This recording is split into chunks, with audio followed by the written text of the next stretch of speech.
À toi la grâce. Nous voulons te bénir, Seigneur. Nous voulons te rendre grâce. Merci pour ta grâce. Merci pour ta présence. Merci parce que tu es là, Seigneur. Tu es dans ce lieu. C'est toi qui nous as réunis. C'est vrai que nous, on n'est pas nombreux, mais le principal, c'est que toi, tu es là et tu nous connais.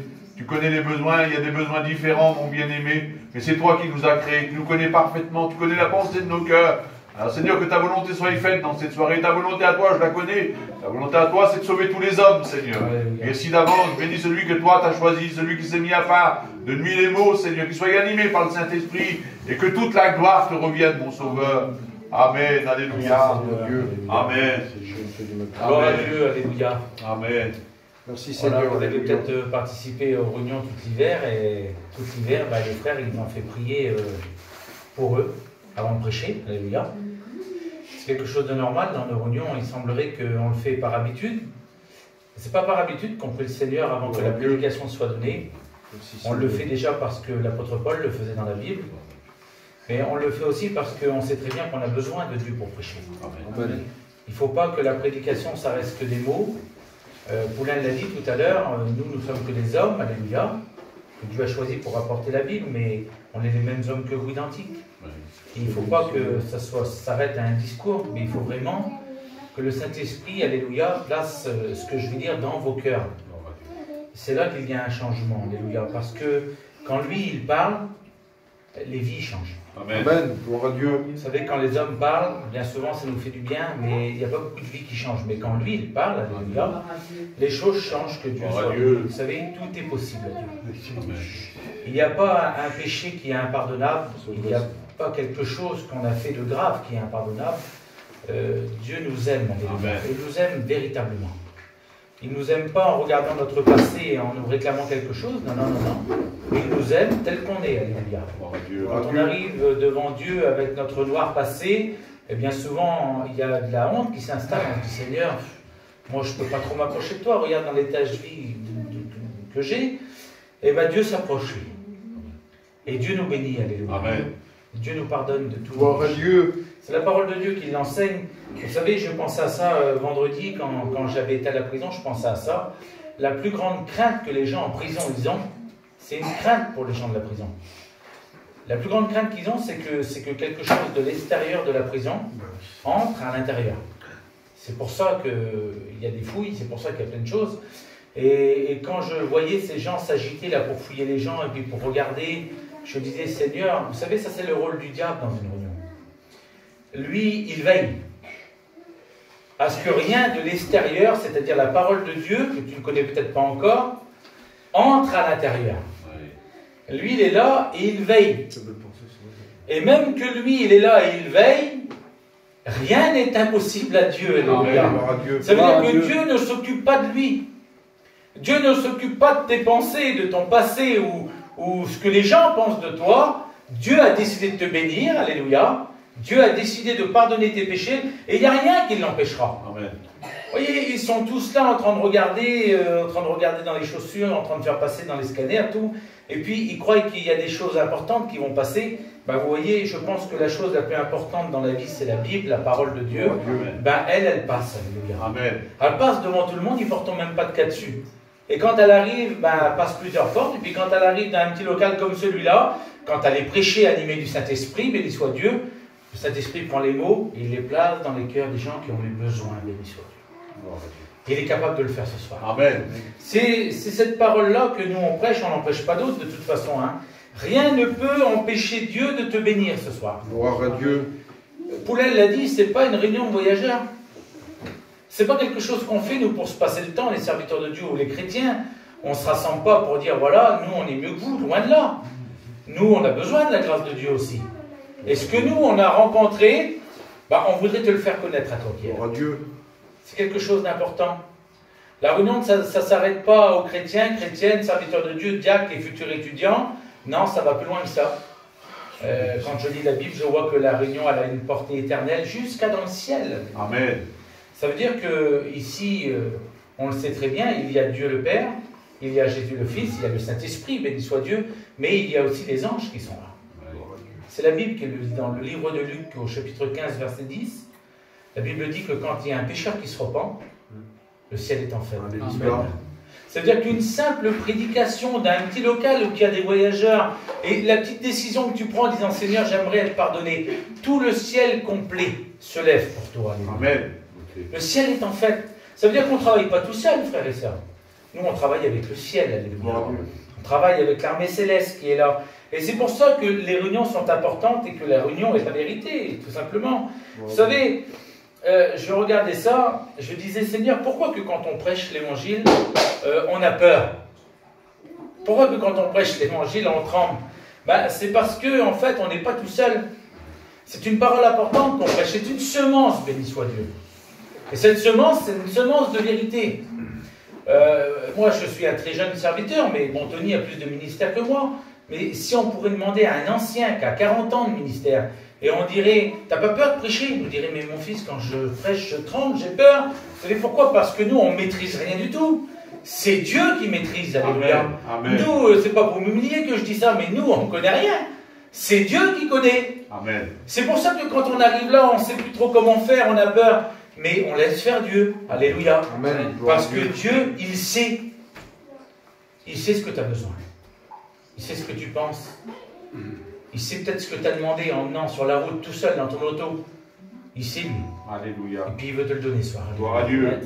Ça me rassure, moi, que l'apôtre Paul, un jour, dans le livre de 1 Corinthiens, chapitre 2, va dire, voilà, ma prédication, elle ne repose pas sur un discours persuasif, mais sur une puissance de Dieu, une démonstration de l'Esprit. Alléluia. Et c'est ce que nous voulons, nous, dans nos réunions. Amen. On pourra prendre l'homme le plus sage de la terre. Écoutez, je ne sais pas s'il existe vraiment, mais on prend l'homme le plus sage qui existe. Et puis cet homme-là, il va venir vers vous avec un langage, écoutez, vous n'avez jamais écouté un homme aussi doux de votre vie, vous parlez. Et lui, il vient, il s'assied à côté de vous, et puis il dit, voilà, un tel, ça serait bien que tu arrêtes de boire, ça serait bien que tu arrêtes de droguer, ça serait bien que tu arrêtes de voler, de mentir.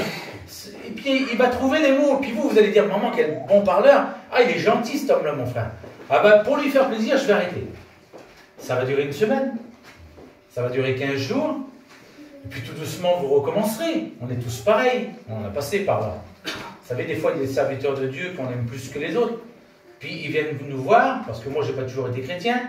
Et puis, ils nous expliquent quelque chose de la Bible. On dit, Seigneur, comment qu'il parle, le blanc? Ah là là, c'est beau. Ah, ça serait bien que j'arrête de fumer. Puis ça durait 3 jours. Puis je reprenais. Ben oui, mais un jour, le même homme qui a vu cet homme vraiment sage va faire une rencontre avec Jésus dans une réunion. Et lui, il va venir là et il va dire, voilà, il y a un serviteur de Dieu qui a prêché, je n'ai pas trop compris ce qu'il a dit, les cantiques c'était voilà, mais par contre, le Saint-Esprit a touché mon cœur. Ce jour-là, j'ai arrêté de fumer, j'ai arrêté de boire, j'ai arrêté de mentir. Mais pourquoi? Parce que la Bible n'est pas réservée avec un discours persuasif, mais avec une démonstration du Saint-Esprit. C'est dur à comprendre que les gens changent comme ça quand même. Moi, je sais qu'avant d'être chrétien, je voyais les gens, je disais, mais je le connais, je le connais par cœur, il ne tiendra pas, lui. Il faisait les 400 coups avec moi, lui. Lui, c'est pas possible. Et puis, cette personne a été appelée au ministère, et puis cette personne commence à prêcher. Je disais, mais Seigneur, c'est vrai alors. Mais c'est qui a prêché quand tu t'es donné à Dieu? Le garçon m'a dit, je ne me rappelle plus, c'est qui a prêché? Ça compte pas celui-là qui a prêché. Ce qui compte, c'est que le Saint-Esprit est venu, alléluia. Amen. Et dans une réunion, le Saint-Esprit est capable de faire un bon. Amen. Il est capable de te délivrer une seconde.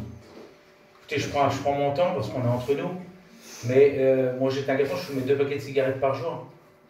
Et puis elle devait mettre trop de sel dans le manger, je ne sais pas, j'avais souvent soif, je ne sais pas comment ça se fait, mais bon, j'avais souvent soif.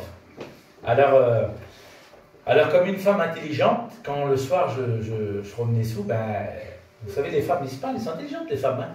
Ils disent, dis rien le soir, ça ne sert à rien de dire rien le soir, parce que ça crie. Demain matin, comme il sera, tu lui diras. Alors je la voyais arriver à 30 km là-bas, le lendemain matin. Elle venait tout doucement. Parce qu'elle savait que le soir, ça ne l'aurait pas fait. Mais le matin, mon homme, on a 2 petits garçons en pleine santé. Regarde ce que tu fais, nana. Et au lieu de me calmer, là, j'avais qu'une idée en tête devant Dieu. C'était de l'étrangler, comme elle me disait ça. Pourtant, elle me le disait sagement. Mais un jour, dans une réunion, j'étais assis, je fermais mes yeux pour prier le Seigneur, et le Saint-Esprit est venu. Gloire à Dieu. Il m'a dit, Manzon, tu es un pécheur, tu as besoin de ma grâce. Alléluia. J'ai dit, Seigneur, pas moi. Si, toi. toi qui es comme ça, comme ça, comme ça, comme ça. Puis là, le tableau qu'il faisait, j'ai dit, Seigneur, arrête, arrête, c'est bon. Il a dit, en une seconde, j'efface tout. Est-ce que tu veux que j'efface? J'ai dit, Seigneur, fais-le. Il a fait ça, regardez. Amen. Je suis sorti, j'ai pris mon paquet de cigarettes, comme ça, il était pratiquement neuf. Je l'ai mis en miettes et je l'ai jeté. Ça fait 17 ans. Gloire à Dieu. Quand c'est Dieu qui parle, tout change. Amen. Quand c'est Dieu qui parle, on comprend. Quand c'est Dieu qui parle, écoutez, on n'a pas besoin de théologie, de comprendre la Bible par cœur, ça ne sert à rien. On a besoin de rencontrer Jésus. Amen. On a besoin de lui, alléluia. Vous savez, c'est le constat que Job va faire un peu dans sa vie. Job, vous connaissez tous l'histoire, c'est un homme qui a beaucoup souffert. Un homme qui a eu plein de problèmes.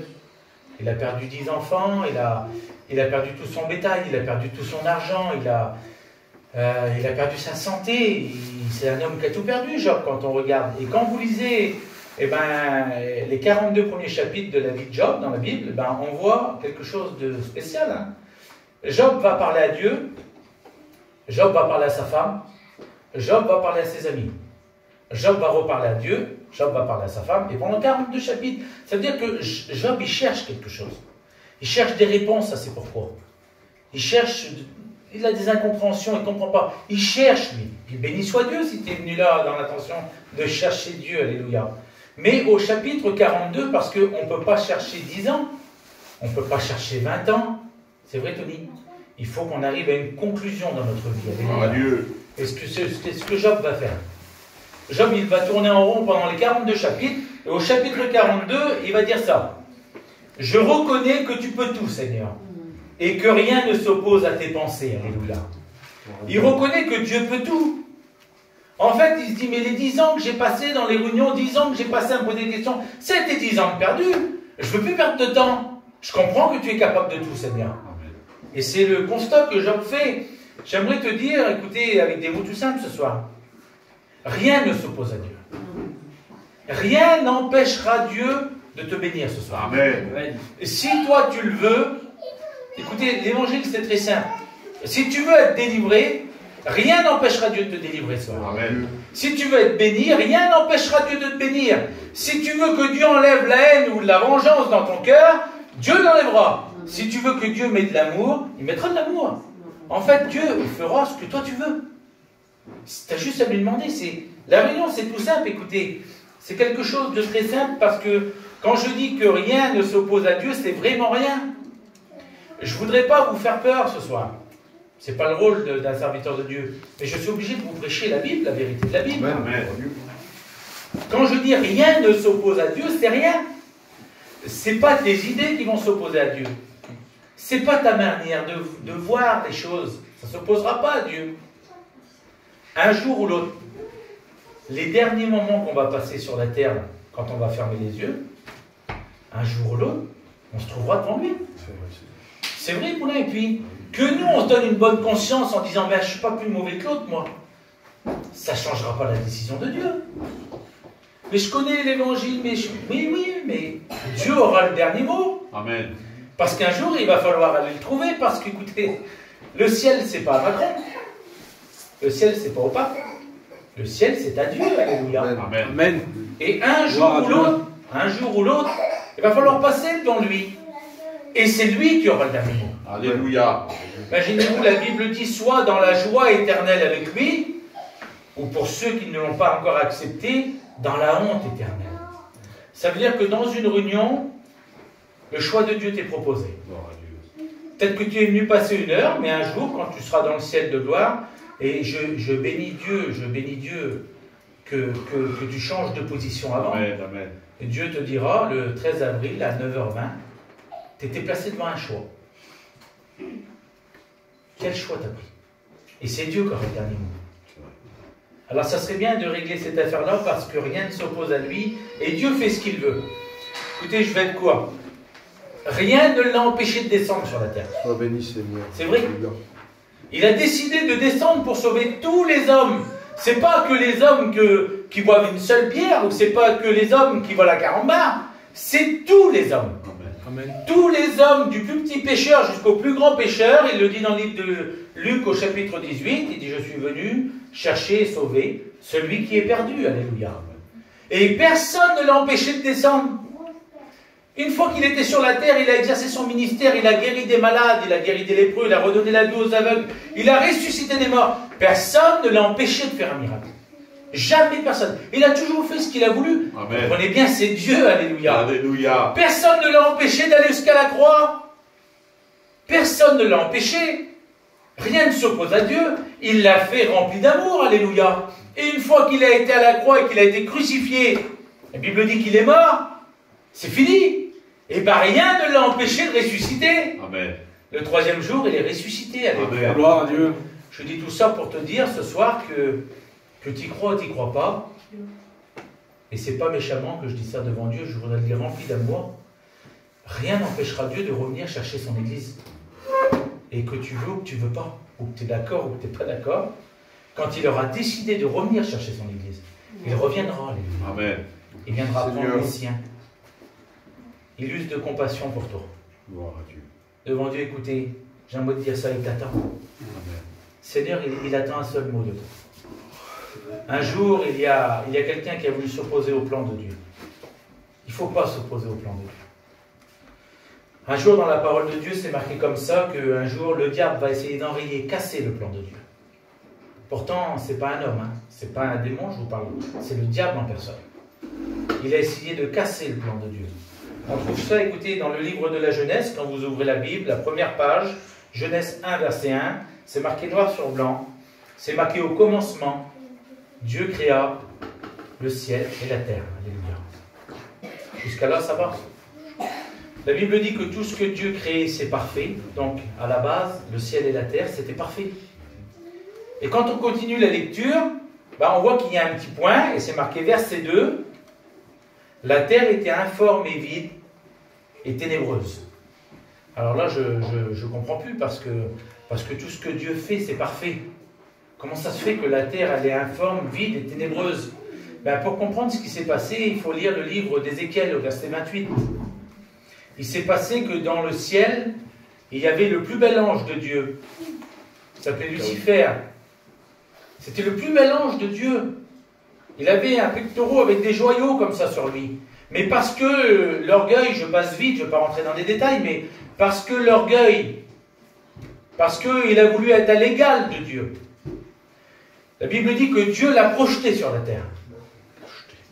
Et quand Dieu a projeté le diable sur la terre, les gadgets appellent ça le tohu-bohu, le Big Bang, le chaos. Mais la Bible, elle dit que quand Dieu a projeté le diable sur la terre, le diable a touché la création de Dieu. Et la terre est devenue informe et vide, ténébreuse. Vous savez que quand le diable touche un cœur, il devient informe, il devient vide, il devient ténébreux. On en parle en connaissance de cause. Écoutez, je vous donne des petits exemples tout simples. Bon, je le prends à lui comme exemple parce que c'était mon petit cousin. C'est toujours mon petit cousin. J'en parle parce que voilà, il s'approche de Dieu puis il a rencontré Jésus, je pense. Vous voyez, il y a le petit Kenji là, le petit Aouli, le petit Akati. Nous, on l'a élevé. Il était grand comme ça. Et comme il avait 5-6 ans, le petit là, il jouait avec tous les vieux de chez nous. Et puis, comme il a attrapé 7-8 ans, les vieux chez nous disaient, il n'est pas poli le petit là. À chaque fois qu'il passe devant nous, il vient toujours nous biser. À chaque fois qu'il passe devant les gens, même que ce n'était pas leur famille, ça va mon oncle. C'était le petit le plus poli de la terre. Et nous, on l'a vu élevé comme ça. Chaque coup qu'on parlait de lui, on disait, quelle bonté qu'il est. Ce petit-là, il a attrapé 13 ans, 14 ans, 15 ans, 16 ans, et le diable a touché.